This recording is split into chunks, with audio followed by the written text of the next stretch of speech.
ನದಿಯ ನೀರಿನಲ್ಲಿ ಈಜಾಡಲು ತೆರಳಿದ್ದ 4 ಮಂದಿಯಲ್ಲಿ ಇಬ್ಬರು ನೀರಿನ ಸುಳಿಗೆ ಸಿಲುಕಿ ನೀರು ಪಾಲದ ಘಟನೆ ಸಂಭವಿಸಿದ ಘಟನೆ ಬಜಪೆ ಪೊಲೀಸ್ ಠಾಣೆ ವ್ಯಾಪ್ತಿಯ ಮಳವೂರು ರೈಲ್ವೆ ಸೇತುವೆ ಬಳಿ ಫಲ್ಗುಣಿ ನದಿಯಲ್ಲಿ ನಿನ್ನೆ ಸಂಜೆ ನಡೆದಿದೆ. ಮಂಗಳೂರಿನ ಕೊಟ್ಟಾರ ಚೌಕಿಯ 20 ವರ್ಷದ ಸುಮಿತ್ ಮತ್ತು ಉರ್ವ ಸ್ಟೋರಿನ 19 ವರ್ಷದ ಅನೀಶ್ ನದಿ ನೀರಿನ ಸುಳಿಗೆ ಸಿಲುಕಿಕೊಂಡು ನಾಪತ್ತೆಯಾದವರು.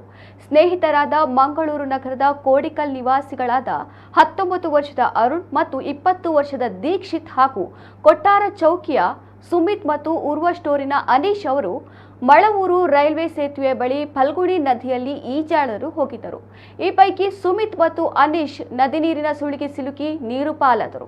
ಸುದ್ದಿ ತಿಳಿದು ಬಜಪೆ ಪೊಲೀಸರು ಮತ್ತು ಅಗ್ನಿಶಾಮಕ ದಳದವರು ಸ್ಥಳಕ್ಕೆ ಭೇಟಿ ನೀಡಿ ನದಿಯ ನೀರಿನಲ್ಲಿ ಹುಡುಕಾಟವನ್ನು ಆರಂಭಿಸಿ ತಡರಾತ್ರಿಯವರೆಗೆ ಶೋಧ ಕಾರ್ಯ ಮುಂದುವರೆದಿತ್ತು. ಸ್ಥಳಕ್ಕೆ ಮುಳುಗು ತಜ್ಞರನ್ನು ಕೂಡ ಕರೆಸಿಕೊಳ್ಳಲಾಗಿದೆ.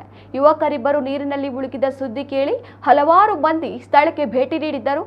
ಸುಮಿತ್ ಅವರು ಕೊಟ್ಟಾರ ಚೌಕಿಯ ಗ್ಯಾರೇಜ್ನಲ್ಲಿ ಮೆಕ್ಯಾನಿಕ್ ಆಗಿ ಕೆಲಸ ಮಾಡುತ್ತಿದ್ದರು.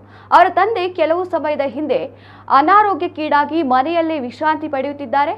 ಆತನ ತಂಗಿ ಕಾಲೇಜಿನಲ್ಲಿ ವಿದ್ಯಾಭ್ಯಾಸ ಮಾಡುತ್ತಿದ್ದಾರೆ. ಅನೀಶ್ ಸೋಡಾ ಫ್ಯಾಕ್ಟರಿಯಲ್ಲಿ ಕೆಲಸ ಮಾಡುತ್ತಿದ್ದರು. ಮಳವೂರು ಡ್ಯಾಂ ಪರಿಸರದಲ್ಲಿ ರಜಾ ದಿನಗಳಲ್ಲಿ ಮಂಗಳೂರು ಸಹಿತ ವಿವಿಧ ಪ್ರದೇಶದ ಯುವಕರು ಈಜಲು ಬರುತ್ತಾರೆ. ಮಳೆಗಾಲದಲ್ಲಿ ನದಿಯಲ್ಲಿ ನೀರಿನ ಸೆಳೆತ ಇರುವುದರಿಂದ ನೀರಿಗೆ ಇಳಿಯದಂತೆ ಸ್ಥಳೀಯರು ಎಚ್ಚರಿಸಿದರೂ ಯುವಕರು ಅದನ್ನು ಗಣನೆಗೆ ತೆಗೆದುಕೊಳ್ಳುವುದಿಲ್ಲ. ಕೆಲವರು ರೈಲ್ವೆ ಸೇತುವೆ ಮೇಲೆ ಕುಳಿತುಕೊಂಡಿರುತ್ತಾರೆ. ಒಂದು ವೇಳೆ ಪೊಲೀಸರು ಅತ್ತ ತೆರಳಿದರೆ ಅವರು ನೀರಿಗೆ ಹಾರಿ ತಪ್ಪಿಸಿಕೊಳ್ಳುತ್ತಾರೆ ಎಂದು ಸ್ಥಳೀಯರು ಆರೋಪಿಸಿದ್ದಾರೆ. ಬಜಪೆ ಪೊಲೀಸ್ ಠಾಣೆಯ ಇನ್ಸ್ಪೆಕ್ಟರ್ ಸಂದೀಪ್ ಜಿಎಸ್ ಕೇಸು ದಾಖಲಿಸಿಕೊಂಡಿದ್ದಾರೆ.